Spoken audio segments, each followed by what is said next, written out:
Assalamualaikum. Welcome to our CCNA course. In this series, we will cover everything you need to know to become a Cisco Certificate Network Associate. So, I am Mohammad Anas Raza, your instructor for this journey into the world of networking. So, now today we will discuss about uh, threats, vulnerabilities, exploits, and mitigations techniques. ये इससे पहले मैं आपको ये बताता चलूँ कि अब जो हमारा सीरीज स्टार्ट हुई है वो ये सिक्योरिटी फंडामेंटल्स की। तो जब सिक्योरिटी की बात आए इट्स मीन डेट यहाँ पे बात हो रही है साइबर सिक्योरिटी की। ठीक है, देखें सिक्योरिटी से मुराद प्रोटेक्ट करना है। ठीक है, अपने आप को भी प्रोटेक्ट करना है और कुछ आने वाले खतरात को भी, यानी कि जो थ्रेट्स होते हैं, खतरे होते हैं, उनसे अपने आप को पहले से ही अलर्ट हो जाना, अलर्ट करना। ठीक है, और दूसरी चीज मैं बताता चलूं कि देखें यहाँ बात हो रही है साइबर सिक्योरिटी की। खुद में ये एक बहुत बड़ी फील्ड है। ठीक है, यहाँ पे लेकिन बहुत बेसिक चीजें बताई हैं इन्होंने, जिससे आप अपने जो डिवाइसेस होती हैं, जो नेटवर्क होता है, उसको किस तरीके से प्रोटेक्ट कर सकते हो। So let's move on our lecture. देखें, अगर ये मैं बात करूं इस पे तो मैं बहुत एक क्या पूरा एक ये खुद एक फील्ड है, तो इसमें मैं जितनी बात करूंगा वो कम है, लेकिन यहाँ पे मैं बिल्कुल बेसिक चीजें बताऊंगा जो बताने की जरूरत है। ठीक है, तो सबसे पहले बात करते हैं थ्रेड्स की। सबसे पहले मैं बात करूंगा साइबर सिक्योरिटी की। देखिए, साइबर सिक्योरिटी जो है आजकल की जो दुनिया है, इंटरनेट की दुनिया है, उसके अंदर अगर मैं इसकी साइबर सिक्योरिटी की बात करूं तो हर वो चीज जो इंटरनेट से कनेक्टेड है, जो हमारी एक्टिविटीज हैं इंटरनेट से रिलेटेड, उसके अंदर जो थ्रेड्स होते हैं, वर्नेबिलिटीज होती हैं, एक्सप्लॉइट्स होते हैं, माइटिगेशंस होती हैं कुछ, ये सब all of this cyber security के अंदर आ जाता है। ठीक है, अब यहाँ पे मैं बात करता हूँ थ्रेड की। ठीक है, थोड़ा फर्दर डिस्कस करते हैं, ज़्यादा लंबा नहीं लेके जाऊंगा। थ्रेड की बात करूंगा तो देखें थ्रेड क्या है। थ्रेड अब एक खतरे को बोलते हैं। ठीक है, अब इसमें क्या होता है, ये वो यानी कि पॉसिबिलिटी होती है जो, यानी कि खतरे, जो वर्नेबिलिटीज का फायदा उठाकर नुकसान पहुंचाने की कोशिश की जाती है। इस तरीके से मैं समझाता हूं आपको। पहले तो इतना दिमाग में रखें, थ्रेड होता है खतरा।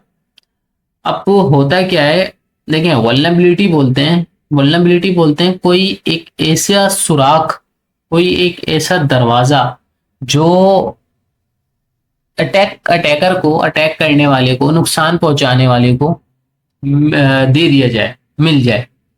अब फॉर एग्जाम्पल अगर मैं बात करूं आपके घर की, तो उसमें थ्रेड क्या होगा, अगर मैं अपना घर का दरवाजा खुला छोड़ देता हूँ, मेन गेट, तो कोई भी चोर, ठीक है, आ सकता है, घर में घुस सकता है, चोरी कर सकता है।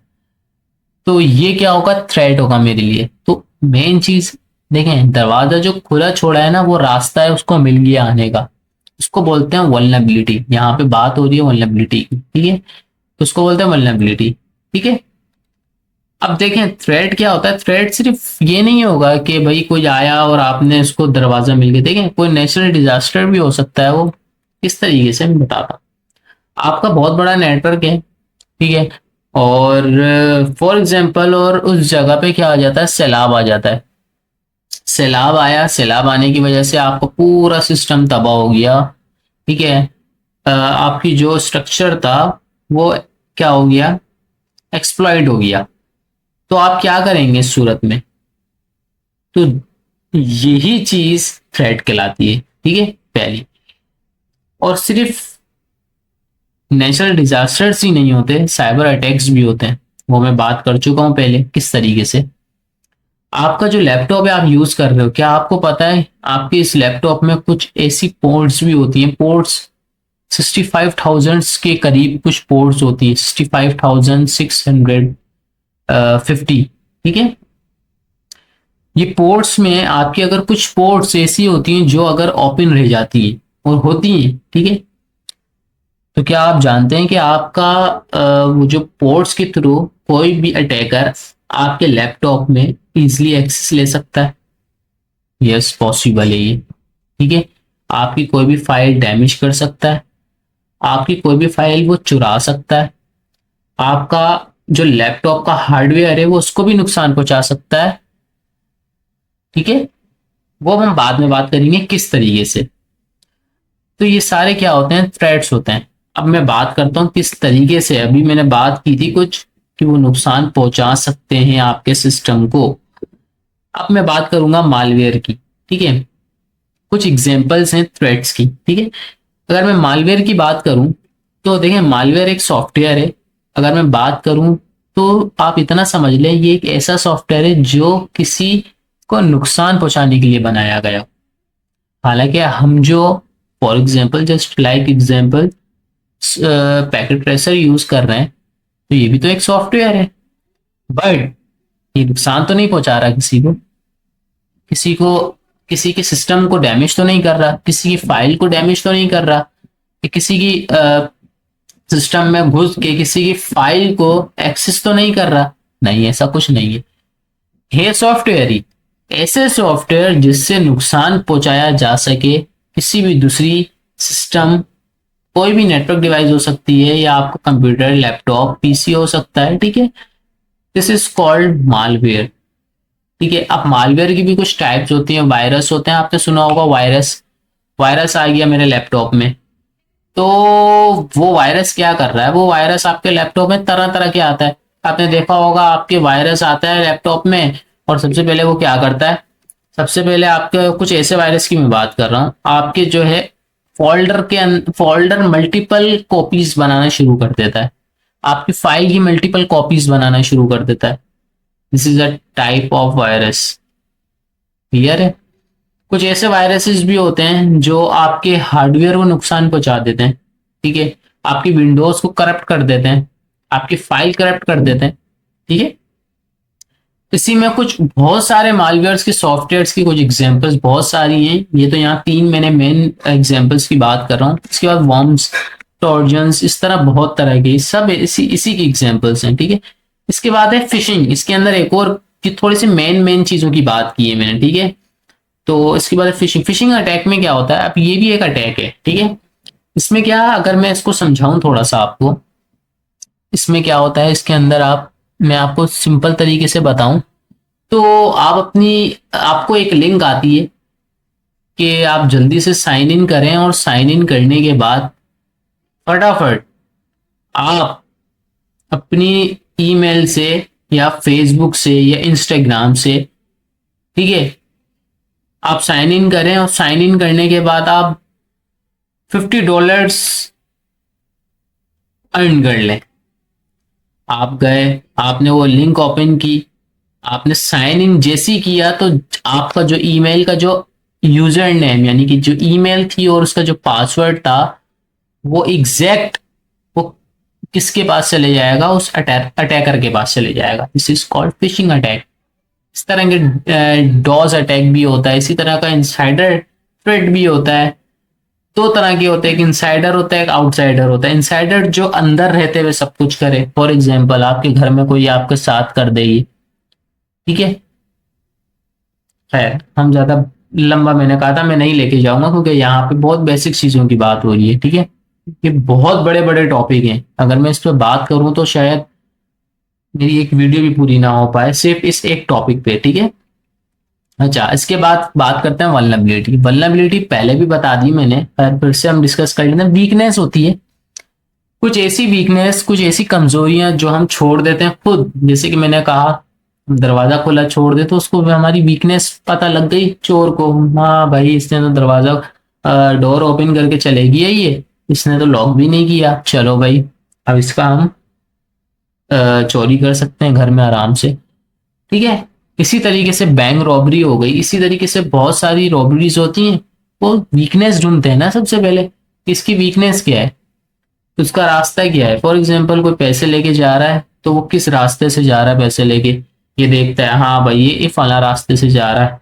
ठीक है, तो उसने उसको वीकनेस बता दी कि भाई मैं इस रास्ते से जा रहा हूँ, वो रास्ता सुनसान है, तो ये वीकनेस बन गई। क्लियर है? इसी तरीके से जब हम आईटी की बात करते हैं, इंफॉर्मेशन टेक्नोलॉजी में आ जाए थोड़ा सा, अपनी सिस्टम की बात करें तो इसके अंदर कुछ पोर्ट्स होती हैं वो ओपन रह जाती हैं, जिसकी वजह से उसको अटैकर को मौका मिल जाता है।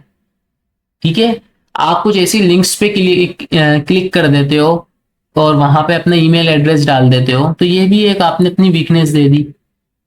ठीक है, तो ये सारी वल्नरेबिलिटीज कहलाती है। सॉफ्टवेयर बग्स, अब इसके अंदर कुछ एग्जांपल्स हैं, जैसे सॉफ्टवेयर बग्स हो गए, ठीक है, वो आपकी एक्सप्लॉइट कर देते हैं आपको जो सिस्टम होता है उसको। वीक पासवर्ड हो गया, कोई भी आया उसने भाई आपका नाम गया है भाई अनस नाम है इसका, इसने अनस के नाम से पासवर्ड रखा होगा, तो उसने आगे लिखा अनस 1 2 3, चलो भाई खुल गया, पासवर्ड लग गया।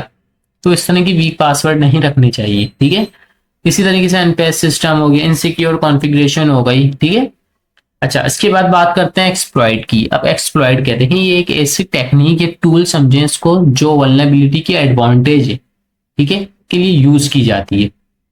देखें, उसको रास्ता मिल गया था जाने का, उसको आपकी वीकनेस पता लग गई। ठीक है, अब किस तरीके से मुझे इसके घर में, यानी कि इसके घर का दरवाजा खुला हुआ, ये वीकनेस मिल गई। अब वो किस तरीके से आपके घर में एंटर होगा, दिस इज कॉल्ड एक्सप्लॉइट। घर में घुस के जो करेगा वो एक्सप्लॉइट कहलाता है। ठीक है, तो इसी तरीके से अब वो क्या करेगा, वो ये exploit can be a piece of software, ठीक है, चंक ऑफ डेटा और सीक्वेंस ऑफ कमांड। ठीक है, तो ये एक्सप्लॉइट कहलाता है। अगर मैं बात करूं इसमें कुछ एग्जांपल्स की, तो बफर ओवरफ्लो एक्सप्लॉइट्स, ठीक है, एसक्यूएल इंजेक्शन, ये आपके डेटाबेस को मैनिपुलेट करती है। ठीक है, अच्छा इसके अलावा आपका क्या है, बफर ओवरफ्लो, ठीक है, cross site zero day exploit. Exploit इसी को बोलते हैं कि वो क्या करती है, आपका मैंने बता दिया। अगर मैं थोड़ा सा और इसको डिटेल में बताऊं, तो एक्सप्लॉइट टेक्निक्स यानी कि ये एक टूल है जो वल्नरेबिलिटी के फायदा उठाने के लिए इस्तेमाल होते हैं। एक एक्सप्लॉइट सॉफ्टवेयर का पीस, डेटा का चंक और या कमांड की सीक्वेंस भी हो सकती है वो। ठीक है, अगर कुछ एग्जांपल्स की इसकी मैं बात करूं बफर फ्लो की, तो बफर फ्लो वल्नरेबिलिटी को एक्सप्लॉइट करके कोई भी यानी कि कोड एग्जीक्यूट करता है वो, तो उससे क्या उसका बफर ओवरफ्लो है। ये आपको भी समझ में नहीं आएगा। देखिए मैं खुद कह रहा हूँ कि मैं ज़्यादा डिटेल में नहीं बताऊंगा, मैं कुछ एग्जांपल्स मैंने बता दी जिसको समझ में आ रहा होगा। ठीक है, क्योंकि ये एक साइबर सिक्योरिटी, इसके ऊपर मैं खुद एक अलग से प्लेलिस्ट बनाऊंगा साइबर सिक्योरिटी की, कुछ प्रैक्टिकल्स करवाऊंगा जो पॉसिबिलिटी होगी, क्योंकि साइबर सिक्योरिटी में हैकिंग करना, वाइट हैकिंग की बात कर रहा हूँ मैं ऑफ कोर्स, तो थोड़ा सा मुश्किल हो जाता है। ठीक है, वीडियोस बनाना इस पे, तो कोशिश करूंगा मैं। खैर, हम बात करते हैं इस बात माइटिगेशन टेक्निक्स की। मिटिगेशन टेक्निक्स इसके अंदर क्या है, देखें अगर मैं इसकी बात करूं तो देखें ये यानी कि स्ट्रेटजीज हैं और मेजर्स हैं कुछ, ठीक है, जो थ्रेट्स और वल्नरेबिलिटी के रिस्क को कम करने के लिए इंप्लीमेंट की जाती हैं। बस इतना याद रखिएगा। ये समझ लें कि अगर मैं कहूं कि भाई आपकी वल्नरेबिलिटी, आपका अपना दरवाजा गेट खोल के आप जा रहे हो, ठीक है, ये आपकी वल्नरेबिलिटी हो गई और थ्रेट हो गया। अब मैं चाह रहा हूं कि भाई नहीं, मैं इससे बच सकूं, इस रिस्क को कर सकूं मैं, ठीक है, इसको रिड्यूस कर सकूं, तो उसके लिए मैं माइटिगेशन टेक्निक की यूज करूंगा, यानी कि मैं वहां पे एक लॉक लगा दूंगा। ये कर सकता हूं, उसको लॉक करके जाऊंगा मैं। ठीक है, this is called mitigation techniques. इसके अंदर कुछ एग्जांपल्स हैं, जैसे रेगुलर सॉफ्टवेयर अपडेट करते रहें आप, कोई भी न्यू अपडेट सॉफ्टवेयर की सिक्योरिटी से रिलेटेड आती रहती हैं, तो उसको आप अपडेट करें। फायरवॉल इंप्लीमेंट करें, ठीक है, इंक्रिप्शन, अभी आपके नहीं समझ में आएगा इंक्रिप्शन क्या है, डिक्रिप्शन क्या है, बट फिर भी कुछ एग्जांपल्स मैंने बता दी। ये समझ लें कि आप जितना सिक्योर कर सकते हैं अपने सिस्टम को, अपने नेटवर्क को, तो आपको करना है। ठीक है, अगर मैं बात करूं फायरवॉल, फायरवॉल का काम क्या होता है, इनकमिंग और आउटगोइंग ट्रैफिक को कंट्रोल करना। ठीक है, अगर मैं बात करूं इंक्रिप्शन की, तो इंक्रिप्शन वो होता है, फॉर एग्जांपल मैं आपको एक कुछ डेटा भेजना चाह रहा हूं, वो मैं नहीं चाह रहा वो डेटा किसी के हाथ लगे तो उसे वो डेटा मिल जाए, क्योंकि वो डेटा मेरा क्या हो सकता है, कोई बैंक कि मेरी अकाउंट नंबर और उसका पासवर्ड भी हो सकता है, पिन कोड भी हो सकता है। तो मैं नहीं चाहता कि वो किसी के हाथ लगे और मुझे इससे नुकसान पहुंचे, ठीक है। तो मैं क्या करूंगा, उसको इनक्रिप्ट कर दूंगा, ठीक है। इनक्रिप्ट करने से क्या होगा, किसी कोड वर्ड में भेजूंगा। फॉर एग्जाम्पल मैं बताना चाह रहा हूं मेरा नाम अनास है, ये डेटा है मेरा, ठीक है, और मेरा पासवर्ड ये है। तो मैं उसको कोड वर्ड में कुछ भेज दूंगा, कुछ ऐसे लफ्ज में भेज दूंगा मैं कि भाई अब वो उसकी जो की होगी ना, यानी कि उसको दोबारा डिक्रिप्ट करने की, अब उसको सही लफ्जों में दोबारा कौन पढ़ पाएगा, वही जिसके पास उसकी की होगी, जिसको वो समझ में आएगा कोड। आपने सुना होगा हमारी जो आर्मी है, ठीक है, तो वो क्या करती है, वो जब आपस में कम्युनिकेशन करती है तो कुछ कोड वर्ड्स में करती है, ठीक है। तो क्यों करती है, क्योंकि उसका डेटा बहुत ज्यादा इंपॉर्टेंट होता है, इस वजह से वो कम्युनिकेशन जो करती है वो कुछ कोड वर्ड्स में कर रही होती है। क्लियर हो गई बात। इसी तरह यूजर एजुकेशन ट्रेनिंग हो गई, ठीक है। एक्सेस कंट्रोल हो गया। एक्सेस कंट्रोल इसके ऊपर अगर बात की जाए तो अभी मैं इसके ऊपर तो बड़े लेक्चर हैं, इसी में ही है, सीसीएनए में। तो मैं एक्सेस कंट्रोल, आप ये समझ लें कि किसी भी चीज का किसी को स्ट्रिक्ट एक्सेस कंट्रोल की बात हो रही है। इससे ये होता है कि मैं किसको एक्सेस देना चाह रहा हूं और किसको नहीं देना चाह रहा, कौन सी पोर्ट पे कौन आ सकता है और कौन सी पोर्ट को कौन एक्सेस कर सकता है मेरे नेटवर्क में, ठीक है, मेरे नेटवर्क डिवाइसेस को। आईपीएस, आईडीएस, ठीक है। इसके अलावा बैकअप एंड रिकवरी प्लान्स, ये चीज भी आपकी। तो ये था आज का लेक्चर। तो मैं समझता हूँ कि इसको बताना चाहिए था आपको, और कुछ थोड़ा सा, इतना मैंने डीप में नहीं बताया, लेकिन थोड़ा बहुत डीप में बताया, क्योंकि यहाँ पे हमारे पास इन्होंने इतना नहीं, इन्होंने बताया बस की कॉन्सेप्ट्स बताए, आप बस इसके बारे में बता दें ये है क्या, क्योंकि इसके ऊपर उन्हें, मैं खुद कह रहा हूँ ना कि इसके ऊपर अगर मैं जितनी बात करूँ कम है। सो ये था आज का लेक्चर। आई होप बहुत बेसिक था, यानी कि मैंने खुद इतना बेसिक बनाया है कि वो, क्योंकि अभी हम सीसीएनए पढ़ रहे हैं, सीसीएनए में बहुत ज्यादा बेसिक चीजें पढ़ी जाती है, ठीक है। जब आएंगे थोड़े हाई लेवल की तरफ तो इंशाल्लाह इसको बहुत डीपली हम डिस्कस करेंगे। So thanks for watching. Allah Hafiz.